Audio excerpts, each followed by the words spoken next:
From the outside, Nelson Pratt from Hampshire had everything. He had an exciting life as a professional snowboarder. He was successful, popular and physically fit.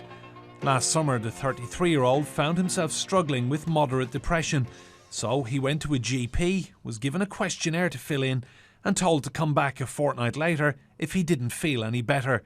The next day, Nelson killed himself.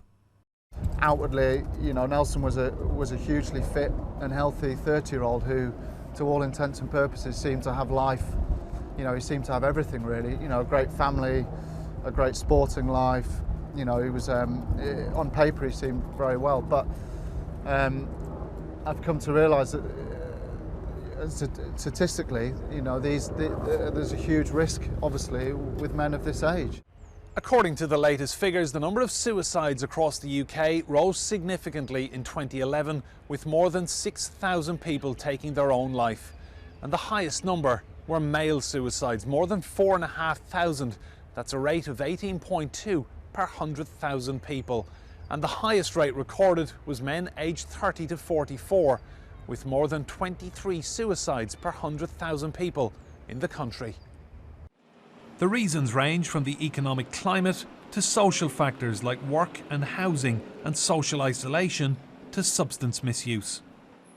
I feel like I'm strapped to a weight with the world on the back of it. I try pushing back a bit, try letting slack a bit.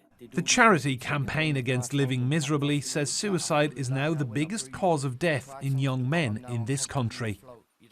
I think it's very hard for them to talk about issues about themselves. I think that's something that men of any age group aren't encouraged to do. And men of any age group aren't encouraged to or allowed to talk about not achieving things, not feeling good about things, not coping. Nelson's friends say he was an inspirational man to know.